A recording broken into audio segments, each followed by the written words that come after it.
I missed my daughter's wedding. She named her firstborn after me. The envelope sat on my kitchen table for 3 days before I opened it. White, formal with calligraphy I recognized as her best friend's work. My name and address in navy ink. No return label, but I knew. I held it over the trash can twice. On the third morning, I used my thumb to break the seal.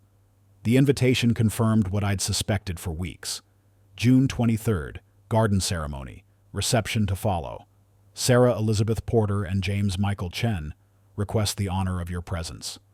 My daughter's full name printed in elegant script. The same name I'd chosen with her mother 31 years ago, when we still believed our family would hold. I set it on the counter and made coffee. The steam rose and disappeared. I watched the light change on the tile backsplash, the same tiles Sarah had helped me lay when she was 14. We'd worked in silence that weekend, her small hands pressing grout into gaps while I measured and cut. Her mother had left 6 months before. Neither of us mentioned it. I didn't RSVP. My name is Thomas. People call me Tom, though Sarah always used my full name when she was serious. I'm 62. I live alone in a house too large for one person, maintained with the same precision I brought to 30 years of structural engineering. Everything square, everything level, everything designed to bear weight without complaint. The falling out happened 2 years before the wedding. Not a sudden rupture, but a slow pulling away that started when Sarah graduated college and accelerated after she moved across the state for work. Our phone calls grew shorter. Her visits stopped, including overnight stays. I told myself she was busy, building a career, finding her independence. I didn't ask questions because I'd trained myself not to pry. Then came Thanksgiving. She'd promised to visit. I bought a turkey, prepared the sides my mother used to make, set 2 places at the dining table. The house smelled like butter and sage. At 4 in the afternoon, my phone buzzed. A text, not a call. Can't make it. Something came up. Sorry. I sat at that table alone and ate in silence. The second plate stayed where I'd set it until midnight. I washed the dishes slowly, my hands moving through hot water while my mind stayed very still. I didn't respond to her message. 3 weeks later, I learned she'd spent Thanksgiving with James's family. A mutual acquaintance mentioned it casually at the hardware store. Big gathering, lots of laughter. Sarah looked happy. The acquaintance meant well. I nodded and paid for my purchases and drove home with my hands steady on the wheel. I should have called. I should have asked why she chose silence over truth. But I was raised in a generation that equated confrontation with weakness, and I'd inherited my father's talent for cold withdrawal. So I waited. And she waited. And the silence calcified into something neither of us knew how to break. When the wedding invitation arrived, I understood it for what it was. An olive branch wrapped in obligation. She'd included me because decency demanded it, not because she expected me to come. The thought of sitting in a folding chair while she walked down an aisle without touching my arm, of watching her marry a man I'd never met, of making small talk with relatives who would wonder why we'd become strangers, felt impossible. I made my decision in the same way I'd made every difficult decision in my adult life. I examined the variables, calculated the cost of each option, and chose the path that required the least revision to my current structure. Absence was simpler than presence. Silence was safer than speech. The wedding happened without me. I know because my sister called the next day. Her voice had that careful quality people use when they're managing someone else's feelings. "It was beautiful," she said. "Sarah asked about you." I thanked her for letting me know and ended the call. I spent the rest of that weekend rebuilding the back fence, replacing old posts with pressure-treated lumber, working until my shoulders ached and my mind went quiet. Months passed, then a year. I sold a consulting contract and traveled to see a project through in Nevada. I dated a woman I met at a professional conference, someone competent and self-contained who asked nothing about my family. It lasted 4 months before we acknowledged we were passing time, not building anything. I came home to my empty house and resumed my routines. I heard nothing from Sarah. I told myself this was the natural consequence of choices made. People drift. Families fracture. The world continues. Then, on a Tuesday morning in March, my phone rang. My sister's number. I almost let it go to voicemail, but something in the timing felt deliberate, so I answered. "Tom," she said. "Sarah had the baby, a boy, born yesterday. Everyone's healthy." I stood in my kitchen holding the phone. Outside, a crow landed on the fence I'd repaired. "That's good," I said. "That's good news." "There's something else." My sister's voice shifted. "She named him Thomas." The crow lifted off. I watched it disappear over the neighbor's roof. "Tom? I'm here. She wants you to know. She specifically asked me to tell you." I don't remember what I said next. Something appropriate. Something that allowed the conversation to end without further wait. When I set the phone down, my hand was shaking. I sat at the kitchen table and stared at the wood grain until the shaking stopped. Thomas. My name. Given to a child I'd never met. Born to a daughter I'd abandoned when she needed me present. The gesture felt enormous and incomprehensible. I couldn't parse whether it was forgiveness or accusation or something more complicated than either. That night, I couldn't sleep. I lay in bed running scenarios, trying to understand what the name meant. Sarah had always been deliberate. Even as a child, she thought 3 moves ahead. When she was 8, she'd built an elaborate marble run in the basement, spending weeks adjusting angles and testing velocities. She didn't do things by accident. By dawn, I'd made a decision. I needed to know. I started the way I start every investigation, with what I could verify. I pulled up Sarah's social media accounts, which I'd stopped checking months ago.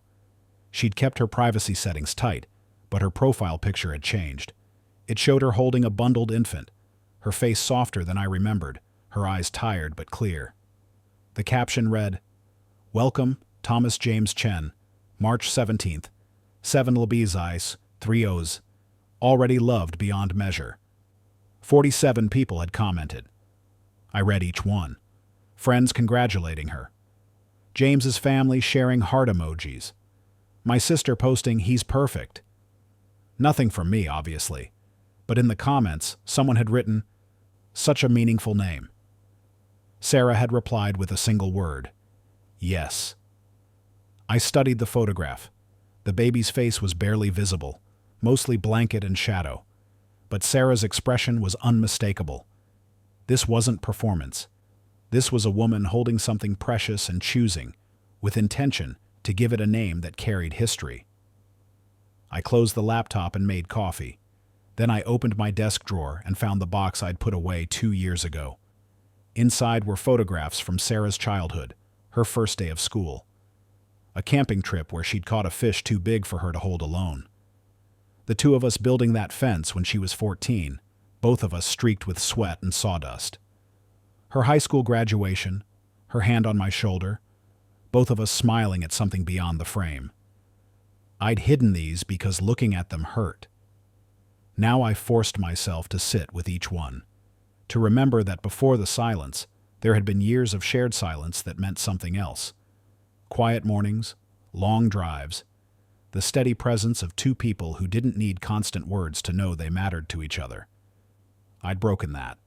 Not suddenly, but through accumulation. Each avoided conversation. Each hour I'd chosen work over presence. Each moment I'd assumed there would always be time later to repair what I was too proud to acknowledge was cracking. The Thanksgiving lie hadn't been the cause. It had been the symptom. She'd stopped telling me the truth because I'd stopped being someone safe to tell. And when she'd sent the wedding invitation, a fragile bridge across the gap, I'd burned it rather than risk the walk. But she'd named her son after me. I sat with that fact for 3 days, turning it over, testing it for angles I'd missed. On the 4th day, I called my sister back. "I need her address," I said.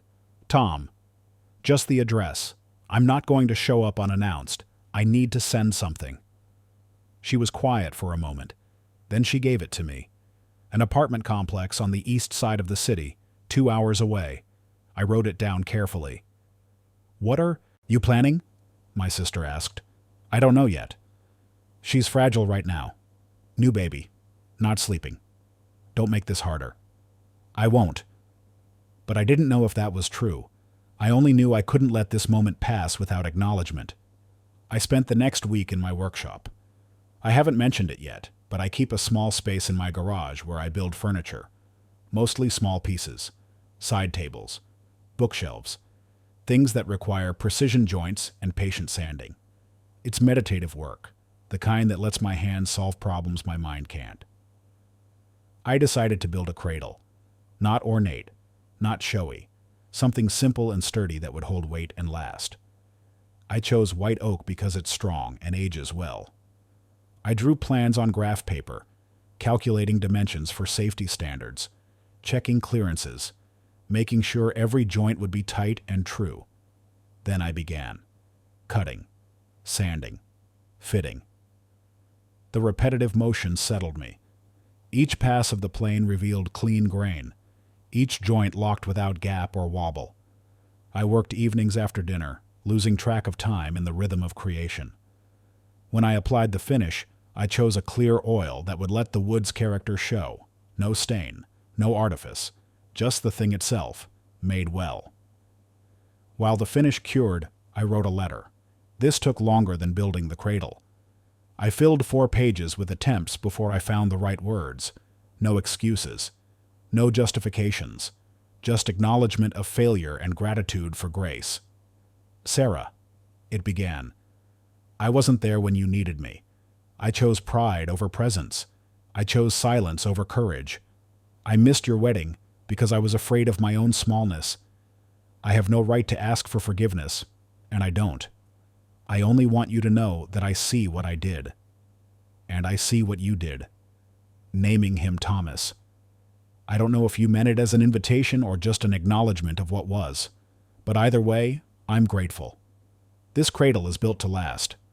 Like the love I never stopped feeling, even when I failed to show it. I'm here if you want me. If you don't, I understand. Thomas." I read it 20 times, changed 3 words, left it. I packaged the cradle carefully, wrapping each piece in furniture blankets, boxing it with extra padding. I included the letter and assembly instructions I'd written in my careful engineer's hand. Then I drove it to a shipping company that specialized in fragile items. I paid extra for signature confirmation. I needed to know it arrived. 3 days later, I got the confirmation email. Delivered. Signed for by Sarah Chen. Then nothing. A week passed. Then 2. I checked my phone constantly, monitored my email, listened for the mail truck with an intensity that embarrassed me. But there was no response. I told myself this was answer enough. She'd received it. She'd made her decision. The cradle and the letter were all I could offer. Whether they changed anything was beyond my control. I tried to return to normal rhythms, work, exercise, maintenance tasks around the house. But I found myself distracted, starting projects and abandoning them, standing in rooms and forgetting why I'd entered. At night, I'd lie awake running through scenarios. Maybe she'd thrown the letter away unread. Maybe she'd read it and felt nothing. Maybe the gesture had come too late, offered after the window for repair had closed. Or maybe she was just busy. New mother, no sleep. A life that didn't have space for managing her father's regrets. I settled on that explanation because it was the most generous and the most likely. I decided to wait. To give her time and space. To accept that I'd done what I could, and the rest was hers to determine. 5 weeks after I shipped the cradle, on a Sunday afternoon, my doorbell rang. I wasn't expecting anyone. I considered not answering, but I walked to the door and looked through the peephole. Sarah stood on my porch. She was alone. She wore jeans and a loose sweater, her hair pulled back, her face thinner than in the photos.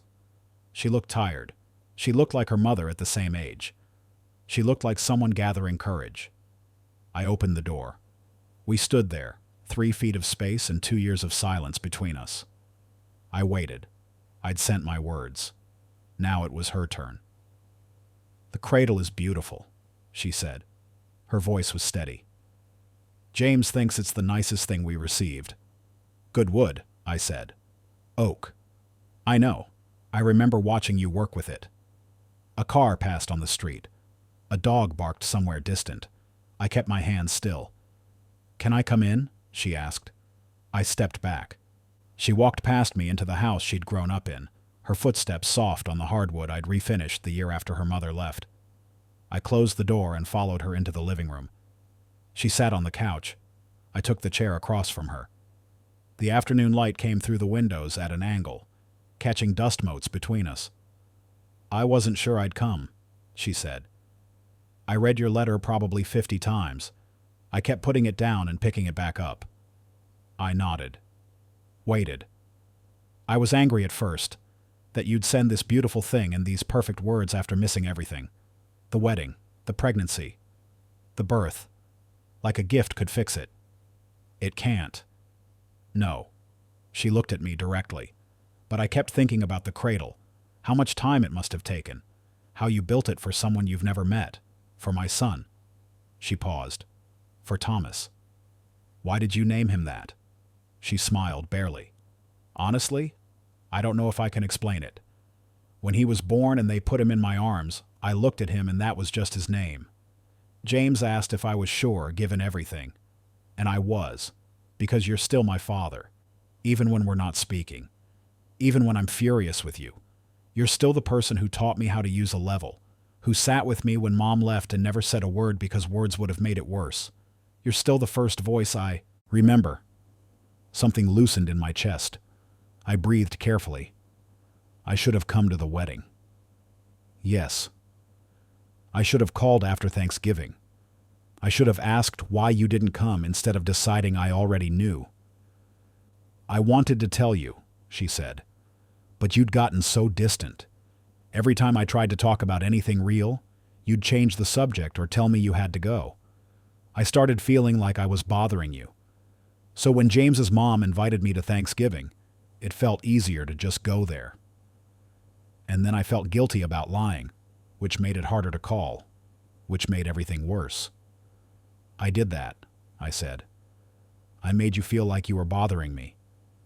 You did. We sat with that. The truth of it hung in the air like the dust, visible and real. I'd like to meet him, I said. Thomas, if that's all right. He's in the car. I looked at her. You brought him? He's with James, in the driveway. I didn't know how this would go. I didn't want to walk in with him if you were going to shut me out again. I stood. I won't. She studied me for a long moment. Then she stood too. We walked to the front door together and out onto the porch.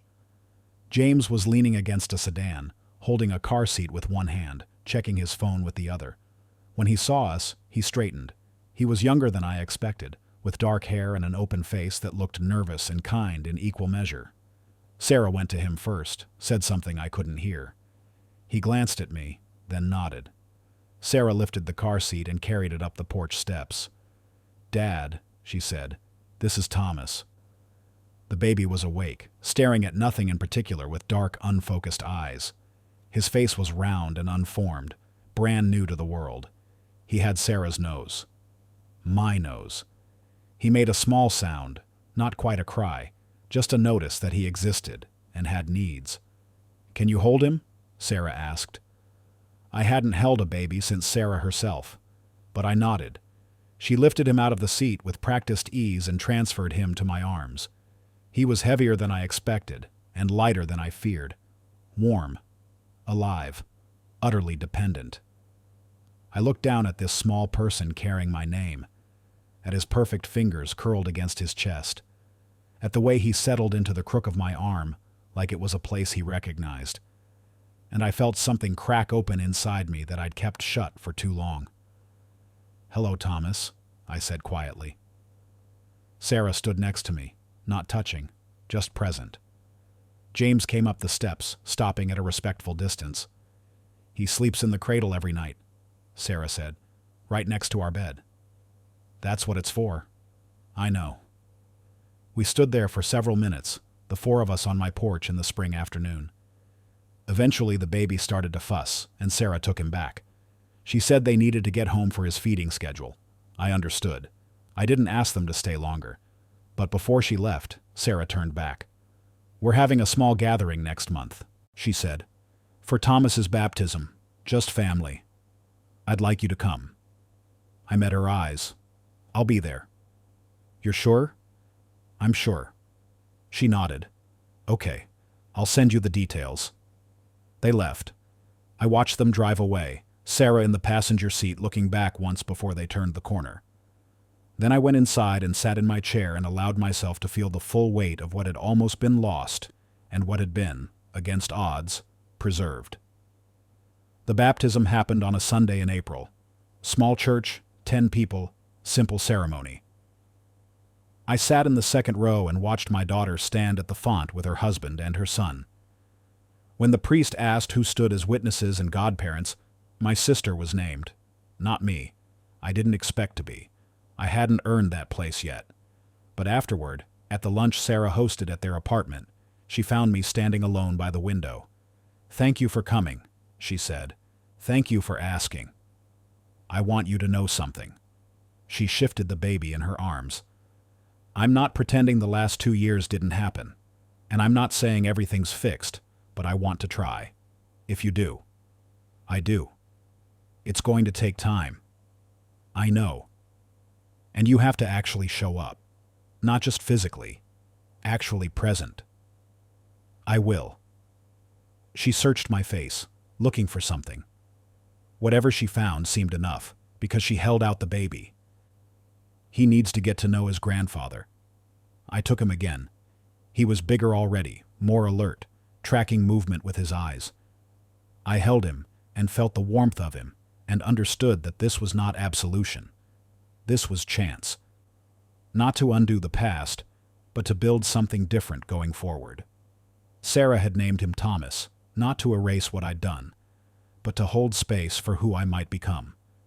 The name was an invitation and a challenge. It said, "You matter enough to carry forward. Prove it." So I have been. I visit once a month now, scheduled in advance so Sarah can plan around naps and feeding times. I hold Thomas when he's calm and give him back when he's not. I help James install shelves in the nursery and fix a wobbling table leg and replace a burnout light fixture they couldn't reach. I ask Sarah about her work and listen when she's tired and don't offer advice unless she specifically requests it. It's slow. It's deliberate. It's nothing like the easy connection we had when she was small, but it's real, and it's ours to tend. Last week, Sarah sent me a photograph. Thomas, now 6 months old, lying in the cradle I built. His eyes open, his hand reaching toward the mobile hanging above him. The caption read, "Still using it, still grateful." I printed the photo and put it on my refrigerator. Every morning when I make coffee, I see it. A reminder that love doesn't always look like presents. Sometimes it looks like patience, like building something sturdy and waiting to see if it's needed. Like accepting that repair is possible even after you believed you'd broken something beyond fixing. Sarah named her son after me when I deserved nothing. She extended grace when I'd extended only absence. She showed me that family isn't just what you inherit. It's what you choose to rebuild when everything's gone quiet and cold. I missed my daughter's wedding. I can't undo that. But I'm here now, and I'll keep being here. For Sarah. For James, for Thomas, for the chance to show that names carry weight, and I intend to be worthy of the one she gave her son. The second Thomas, the one who might grow up knowing his grandfather as someone reliable, someone present, someone who learned, late but not too late, that staying matters more than being right, that showing up matters more than pride, that love is built in small moments of attention, sustained over time, until it becomes the structure that holds everything else. I'm 62. I live alone in a house too large for one person. But every month I drive 2 hours to hold a child named after me and help my daughter fold laundry and sit at a table with people who gave me another chance when I didn't deserve one. And when I drive home in the dark, past fields and small towns and long stretches of empty road, I don't feel lonely. I feel like someone traveling toward something instead of away. Like someone who finally understands that the work of being a father doesn't end when your child grows up. It just changes shape, becomes quieter, requires more humility and less certainty. Sarah named him Thomas. Every time I hear it, I remember what I owe. Not to the past, but to the future. To the small person sleeping in the cradle I built. To the daughter who believed I could still become someone worth forgiving. I can't give back the time I wasted, but I can give attention to the time that remains. And maybe, if I'm careful and consistent and willing to show up, even when it's uncomfortable, Thomas will grow up knowing two things for certain. His name means something, and his grandfather kept the promise it represented.